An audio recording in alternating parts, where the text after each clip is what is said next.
Bismillahirrahmanirrahim. Assalamualaikum warahmatullahi wabarakatuh. Alhamdulillah ya ala ihsanih wa syukru lahu ala taufiqihi wa amtinanih wa asyhadu an la ilaha illallah ta'ziman li sya'ni wa asyhadu anna Muhammadan abduhu wa rasuluh ada'i ila ridwanih. Allahumma salli alaihi wa ala alihi wa ashabihi wa ikhwanih. Amma ba'd. Setelah selesai membahas surah An-Naba, selanjutnya surah An-Nazi'at. Mari kita baca terlebih dahulu surah An-Nazi'at, surat kedua dari Juz Amma, penomorannya nomor 79. Ikuti saya. A'udzu billahi minasy syaithanir rajim.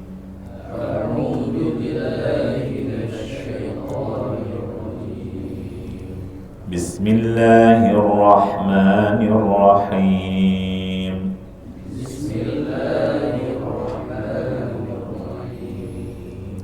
Wan-nazi'ati gharqa.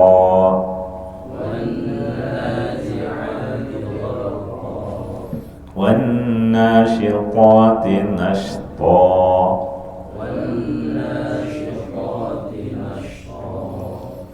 والسابحات سبحا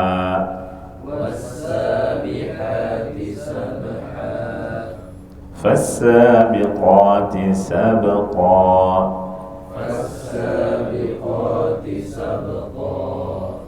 فالمدبرات أمرا.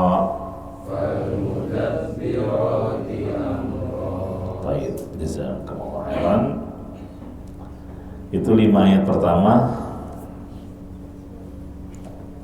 Allah Subhanahu wa ta'ala mengawali surah An-Nazi'at dengan sumpah. Iya. Berapa sumpah di situ? Allah Subhanahu wa ta'ala menyebutkan 4 sumpah. Yang pertama, wan-nazi'ati gharqa, demi malaikat-malaikat yang mencabut nyawa dengan keras. Wan-nasyitati nashta, demi malaikat-malaikat yang mencabut nyawa dengan lemah lembut. Was-sabihati sabha, demi malaikat yang turun dari langit dengan cepat. Fas-sabiqati sabqa, dan demi malaikat-malaikat yang mendahului lainnya dengan kencang. Ya. Itu 4 sumpah. Adapun isi sumpahnya itu di ayat yang ke masih satu lagi. Fal mudabbirati amra. Iya, 5 sumpah. Isi sumpahnya adalah untuk penekanan tentang adanya hari kiamat. Ayat yang ke-6 Allah menyebutkan yauma tarjufur rajifah. Ini tentang hari kiamat. Karena surah An-Nazi'at ini adalah surah Makkiyah. Artinya surat yang turun sebelum Nabi hijrah ke Madinah. Ya. Dan pokok pembahasan yang ada di surah Makkiyah itu berkisar pada keimanan kepada Allah, iman kepada Rasul, iman kepada hari akhir, hari kiamat. Karena barang siapa yang beriman akan adanya hari kiamat, akan adanya hari pembalasan, maka dia tidak akan bertindak di dunia ini semaunya. Dia juga tidak akan berucap seenaknya saja. Dia tidak akan berbuat zalim, apalagi menzalimi orang lain. Karena dia tahu semua perbuatannya, semua ucapannya, semua tindak tanduknya akan ada balasan. Makanya orang yang beriman itu dalam bertindak di dunia ini antara khauf dan roja, takut akan azab dan mengharap pahala. Adapun orang-orang yang tidak beriman, maka dia tidak peduli halal haram, tidak peduli. Yang penting tersampaikan syahwat nafsu, hawa nafsu, dan dia nggak peduli menzalimi orang sekalipun, karena mereka menganggap kehidupan cuma sekali. Nah jadi yang rahimakumullah, itu terkait dengan kandungan secara global surah An-Nazi'at. Adapun ayat yang pertama dan seterusnya sampai 5 ayat, Allah bersumpah dengan malaikat-malaikatnya. Yang pertama, malaikat yang tugasnya mencabut nyawa orang kafir. An-Nazi'at artinya malaikat yang mencabut nyawa orang kafir dengan pencabutan yang sangat keras.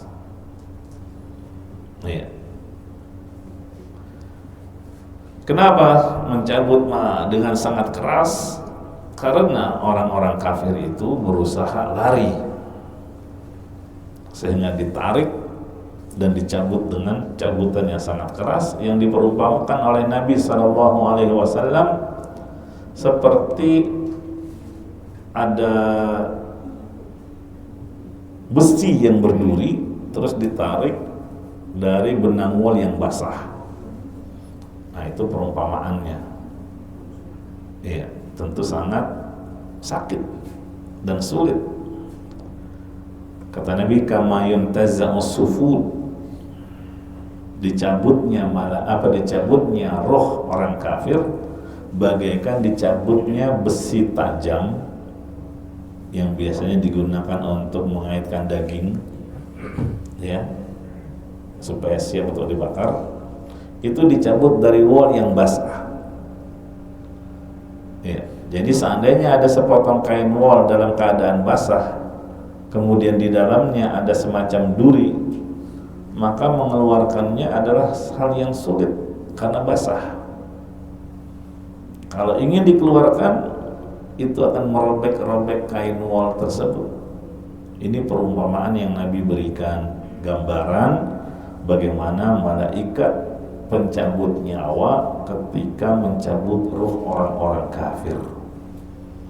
Gharqa wan nazi'ati gharqa. Gharqa itu orang yang menarik panah, menarik tali busur panah. Biasanya kalau mau panah ditarik tuh sekeras-kerasnya, gitu kan, baru dilepas. Itu gharqa. Gharqa. Ini perkara gaib ya, memang. Tapi kita beriman, walaupun realitanya kadang kita dapati ada orang kafir kok meninggalnya seakan-akan begitu tenang, nggak mengalami kesakitan, katanya dicabut dengan sangat keras dan kesakitan, kok kelihatannya enggak tuh. Nah itu perkara gaib, wajib kita imani ayat ini. Yang nampak oleh kasat mata kita, mungkin orang kafir itu meninggal dengan tenang. Sampai apa istilahnya mereka? RIF ya? Apa? RIP. Apa artinya? Rest in peace. Istirahat dengan tenang gitu, dengan damai. Maka dalam Al-Quran membantah. Kalau seandainya setiap orang kafir meninggal dalam keadaan tersiksa, terus tampak pada wajahnya menghitam, jasadnya mengeluarkan aroma busuk, kalau setiap orang kafir mati dalam kondisi demikian, tentu nggak ada lagi ujian. Tentu semua orang akan beriman. Nah, jadi Ini perkara gaib. Yang mengetahui hakikat orang yang mati adalah yang mengalami kematian itu sendiri. Nah, di ayat ini Allah mengabarkan mereka disiksa pada saat sakaratul maut, pada saat pencabutan nyawa. Ya, itu belum nanti dimasukkan di dalam kubur. Wan nasyitati nashta, demi malaikat yang mencabut nyawa dengan lemah lembut. Nah, kalau ini yang kedua, kebalikan dari yang pertama. Kalau tadi malaikat pencabut nyawa ruh orang kafir, dia akan menariknya dengan sangat keras. Kalau orang beriman dengan lemah lembut, ya, dengan lemah lembut. Yang Rasulullah gambarkan, fatakhruju tasilu kama tasilul qatrah min fi siqa fayakhudha. Seperti air yang keluar dari mulut ceret, keluarnya itu dengan sangat cepat dan mudah. Kenapa? Jawabannya karena dia sudah melihat tempat duduknya di surga. Dia sudah melihat tempat tinggalnya yang lebih baik daripada di dunia saat ini. Dia sudah melihat hidangan istimewa yang Allah suguhkan untuknya di alam barzakh. Makanya pingin cepat-cepat. Itu perbedaannya proses malakul maut mencabut nyawa orang kafir dengan orang yang beriman. Ya, apalagi kalau orang yang beriman itu disambut dengan kalimat ya ayyatuhan nafsul mutmainnah, gitu kan? Atau ayyatuhan nafsul thayyibah, wahai jiwa yang baik. Ya. Keluarlah menuju ampunan Rabbmu dan keridhaannya. Kalau orang yang kafir, kebalikannya, wahai jiwa yang buruk, keluarlah engkau menuju kemurkaan Allah wa ghadabihi, dan kemarahannya. Oh, jadi dia takut, ya, lari dia, ya, nggak mau, sampai akhirnya ditangkap oleh malaikat dengan tangkapan yang keras, lalu dicabutlah dengan cabutan yang sangat keras pula. Ya. Kemudian fasabiqati sabqa, demi malaikat yang mendahului yang lainnya dengan kencang. Apa ini maksudnya? Ya.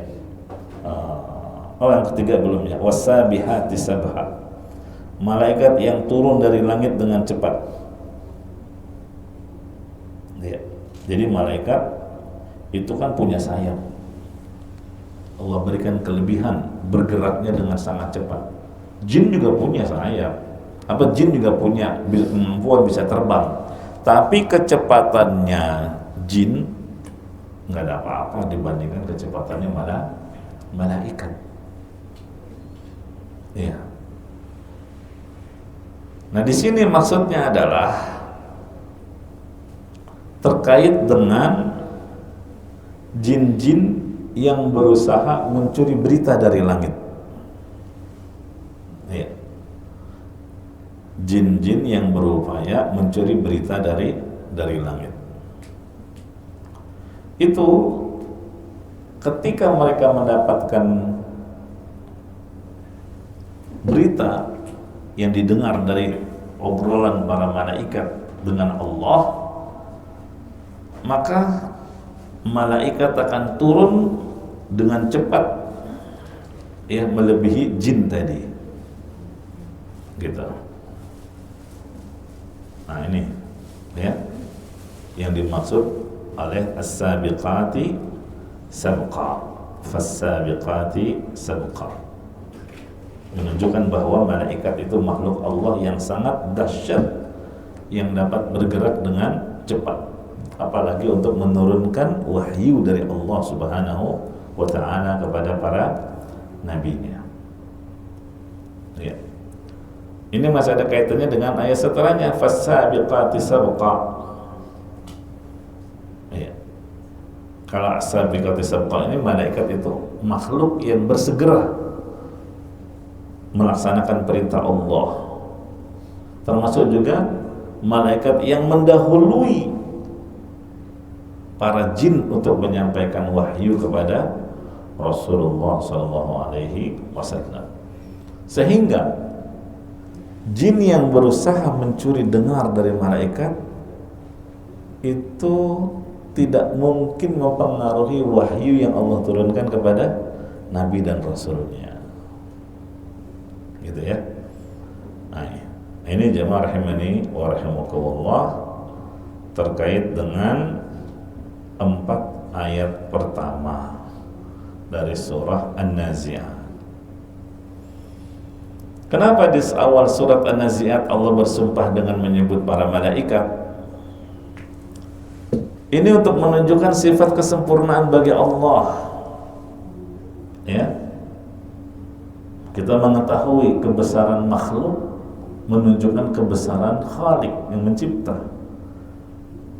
Nih, malaikat itu kan makhluk tapi sangat besar. Sampai Nabi pernah melihat Jibril memiliki 600 sayap yang menutup ufuk. Nabi juga pernah melihat malaikat pemikul arsy yang jarak antara daun telinga dengan bahu sejauh perjalanan 700 tahun. Ini menunjukkan malaikat sangat besar, padahal dia makhluk. Kalau makhluknya aja sebesar itu, gimana lagi dengan Al-Khaliq yang menciptakannya, Allah Azza wa Jalla. Itu yang pertama. Kenapa Allah bersumpah dengan menyebut para malaikat? Ya, untuk menunjukkan sifat kesempurnaan Allah. Karena kebesaran makhluk itu menjadi bukti akan kebesaran penciptanya. Yang kedua, Allah bersumpah dengan menyebut malaikat itu untuk mengingatkan akan nikmat ya, yang Allah berikan. Misalnya Allah bersumpah dengan matahari wasyamsi, karena matahari itu nikmat. Bagaimana kondisi dunia kalau nggak ada matahari? Pasti kedinginan kita. Ya. Nah, begitu juga dengan malaikat. Artinya Allah Subhanahu wa Ta'ala begitu besar perhatiannya terhadap manusia sampai ada malaikat-malaikat khusus yang ditugaskan terkait dengan manusia. Ada malaikat penjaga gunung, ada malaikat pencatat amal perbuatan, ya, ada malaikat yang tugasnya mengatur curah hujan, menumbuhkan tanaman. Ini semua untuk kemaslahatan hidup manusia. Nah, jadi itu jawaban kenapa Allah Subhanahu wa Ta'ala di awal surah An-Nazi'at bersumpah dengan menyebut para malaikatnya, ya.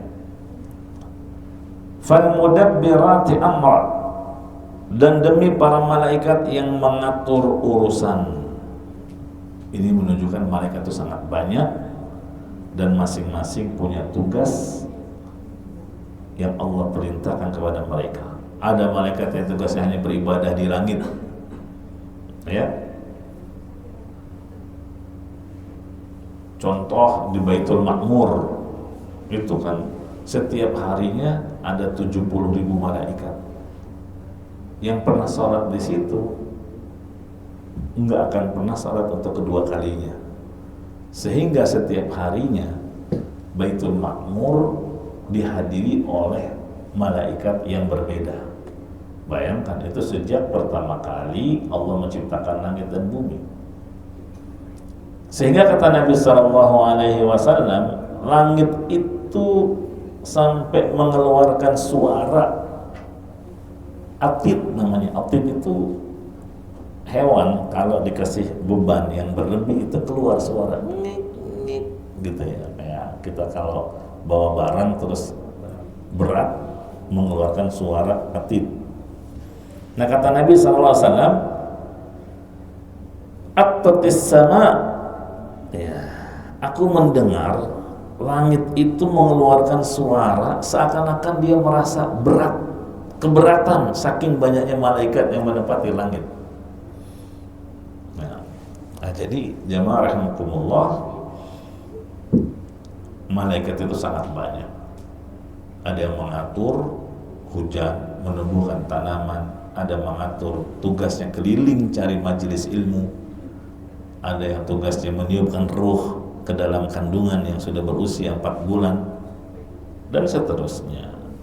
Itu yang dimaksud fal mudabbirati amra. Ya, fal mudabbirati amra. Berarti di awal surat An-Nazi'at Allah bersumpah dengan 5 sumpah, semuanya terkait dengan malaikat Allah. Ya, mari kita baca lagi. Bismillahirrahmanirrahim. Bismillahirrahmanirrahim. Wan-nazi'ati gharqa. Wan-nazi'ati gharqa. Jadi begitu dengar ayat ini, apa yang tergambarkan? Bagaimana orang kafir mengalami siksaan sejak akhir kehidupannya. Awal kehidupan di akhirat sudah dicabut nyawanya oleh malaikat maut, malakul maut, dengan cabutan yang sangat keras yang menyakitkan mereka. Walaupun zahirnya kelihatannya tenang-tenang aja, damai, ya, tapi hakikatnya dia kesakitan. Lanjut yang kedua, wan-nasyitati nashta. Wan-nasyitati nashta. Apa yang kedua? Demi malaikat yang mencabut dengan lemah lembut. Rohnya siapa? Orang-orang yang beriman. Ya. Bedanya kalau orang kafir, kenapa dicabut dengan keras? Karena dia berusaha kabur, lari, ditangkap, dicabut oleh malakul maut. Kalau orang beriman sudah ridho, pasrah, bahkan ingin cepat keluar. Karena apa? Melihat berbagai pemandangan yang indah. Ibarat kita disuruh pindah rumah dari gubuk ke tempat real estate, semangatlah. Was-sabihati sabha. Was-sabihati sabha. Ya, ini was-sabihati sabha. Apa tadi? Demi malaikat yang apa? As-sabihati sabha. Yang turun dengan cepat. Ini menunjukkan malaikat itu memiliki kecepatan yang sangat luar biasa. Iya, turun dari langit. Berarti malaikat itu makhluk penghuni langit pada asalnya. Makanya kenapa Lailatul Qadar di antara tandanya adalah matahari terbit di pagi hari dalam keadaan apa? Tidak menyilaukan mata. Kenapa? Karena sinar matahari terhalangi oleh sayap-sayap para malaikat yang kembali ke langit. Setelah semalaman mereka turun ke bumi ini. Begitu. Turun. Sehingga kembali lagi ke langit. Iya. Kemudian fas-sabiqati sabqa. Was-sabiqati sabqa. Kalau fas-sabiqati sabqa ini kaitannya dengan malaikat yang mendahului jin. Iya. Ketika mereka berhasil mencuri berita dari langit, jangan sampai mereka mencampur adukan antara firman Allah dengan kebohongan dari mereka. Iya. Ini jaminan dari Allah, ya, bahwa nggak mungkin apa Al-Quran itu tercampur dengan kebohongannya jin. Apalagi menurut pendapat terkuat, di masa turunnya wahyu, malaikat tidak bisa lagi nongkrong di langit karena risiko akan berhadapan dengan panah-panah. Iya. Nah, itu Itu disebutkan di dalam hadis yang sahih. Ya. Kemudian jemaah rahimani wa rahimakumullah, yang kelima, fal mudabbirati amra. Falmudabbirati amra. Ini dalil bahwa Allah memiliki perhatian yang besar terhadap kita manusia, sehingga Allah menugaskan malaikat-malaikat untuk mengatur terkait dengan kehidupan kita di dunia. Ada malaikat Mikail, ada malaikat Israfil, ya, ada malaikat Munkar Nakir, ada malaikat disebut malaikat Jibril dalam doa iftitah, Allahumma rabba Jibril wa Mikail wa Israfil. Kenapa tiga malaikat ini yang disebut? Jibril, Mikail, Israfil, karena ketiganya tugas mereka terkait dengan kehidupan manusia. Jibril untuk kehidupan roh kita, karena menurunkan wahyu. Rohani kita butuh wahyu, bimbingan wahyu dari Allah, Al-Quran dan As-Sunnah. Ya. Mikail untuk kehidupan kita di dunia, karena dia bertugas menurunkan hujan dan mengatur tumbuhan tanaman. Kita butuh akan hal itu. Israfil terkait dengan kehidupan kita di akhirat, karena dia tugasnya meniup sangkakala. Nah, ini salah satu penafsiran yang dimaksud fal mudabbirati amra, ya, bahwa Allah Subhanahu wa taala menugaskan malaikat untuk mengatur kehidupan manusia. Ya. Nah, setelah Allah menyebutkan sumpah, baru Allah menyebutkan tentang kondisi hari kiamat. Ya. Ayat yang ke-6, mari kita baca. Yauma tarjufur rajifah. Yauma tarjufur rajifah. تتبعها الرادفة تتبعها الرادفة. قلوب يومئذ واجفة قلوب يومئذ واجفة. Di sini ayat yang ke-6 Allah berfirman yauma tarjufur rajifah. Ya. Ingatlah wahai Muhammad dan peringatkan manusia tentang hari yang akan kalian hadapi ini, hari yang sangat dahsyat, yaitu hari kiamat. Pada hari itu tiupan pertama mengguncangkan alam semesta. Jadi hari kiamat itu diawali dengan tiupan sangkakala yang Allah tugaskan kepada malaikat siapa? Israfil. Iya. Yang dengan tiupan pertama ini hancur alam semesta. Ya. Fasa'iqa man fis samawati wa man fil ard. Binasa semua makhluk yang ada di langit dan ada di bumi kecuali yang Allah kehendaki. Enggak hancur. Surga, neraka, arsy, kursi, lauhil mahfuz, al-qalam, termasuk malaikat, termasuk al-arwah. Itu.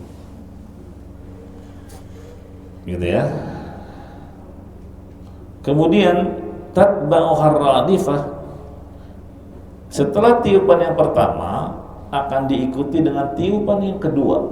Ada jeda 40. Tapi nggak tahu 40 tahun, 40 bulan, 40 hari, wallahu a'lam. Ya, yang jelas antara tiupan pertama dengan tiupan kedua ada jeda. Makanya di sini dikatakan yauma tarjufur rajifah tatba'uhar radifah. Qulubu yauma idzi wajifah. Hari itu ya manusia hatinya sangat ketakutan. Ya. Manusia sangat ketakutan. Qulubu yauma idzi wajifah. Gimana enggak takut? Ya, keadaannya demikian mengerikan. Absaruha khashi'ah.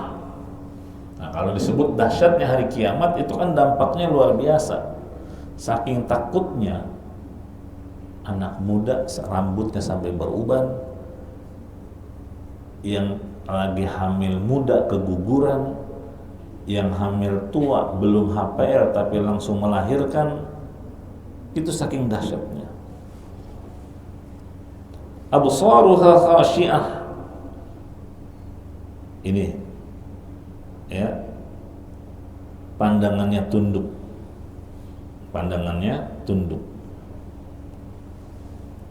Yaquluna a inna lamarduduna fil hafirah. Ya, ini mereka akhirnya heran. Dulu waktu di dunia mendustakan hari kiamat, hari kebangkitan, nah sekarang kok bisa kita dihidupkan lagi? Ini yang dulu mereka ingkari. Mustahil kita bisa dibangkitkan. Tapi kok ternyata sekarang ini kita alami.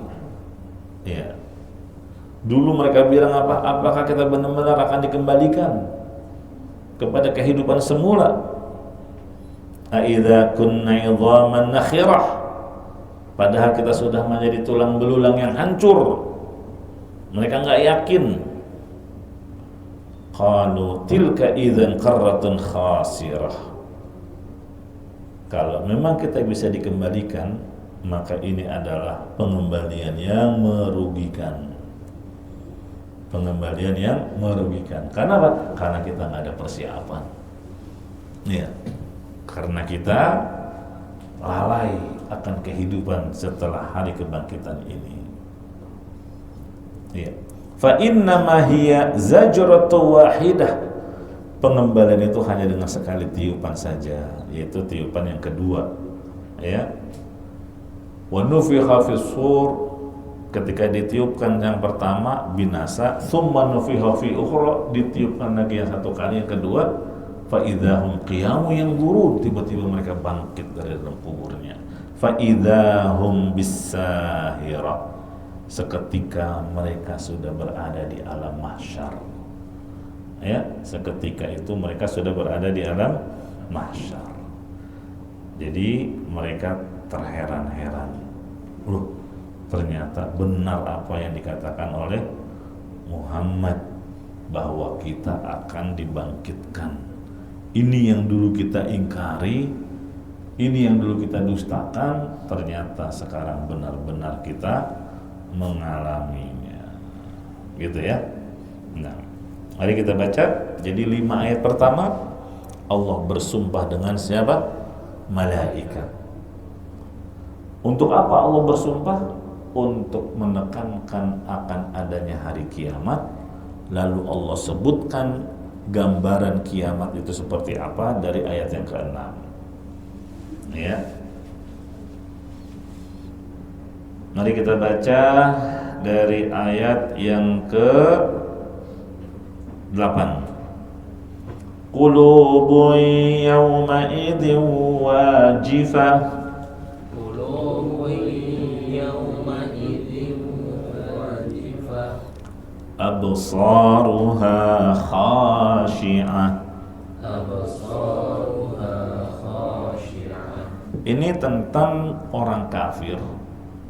Penglihatan mata mereka penuh ketakutan sampai berubah matanya zurqa. Ya, zurqa itu biru, tapi biru gelap. Ya, mungkin orang kalau sakit mata hanya sampai merah. Ini saking parahnya sampai biru. Absaruha khashi'ah. Yang ke-10, yaquluna a inna lamarduduna fil hafirah. Yaquluna a inna lamarduduna fil hafirah. A idza kunna idhaman nakhirah. A idza kunna idhaman nakhirah. Ini pendustaan mereka. Mereka mendustakan hari kiamat dengan mengatakan masa iya kita akan dikembalikan lagi. ada kehidupan lagi, padahal kita sudah menjadi tulang belulang yang hancur. Iya, itu yang dimaksud ayat ke-11. Idhaman nakhirah. Qalu tilka idzan karratun khasirah. Qalu tilka idzan karratun khasirah. Nah, ini sendiri mereka akui. Kalau memang itu betul-betul ada hari kebangkitan, dikembalikan lagi kita kepada kehidupan yang baru, berarti itu adalah pengembalian yang sangat merugikan kita. Karena mereka sadar penuh kezaliman, penuh kemaksiatan, ya, banyak kemungkaran, dan mereka tahu kalau gitu memang ada hari pembalasan, rugi kita. Fa innama hiya zajratun wahidah. Fa innama hiya zajratun wahidah.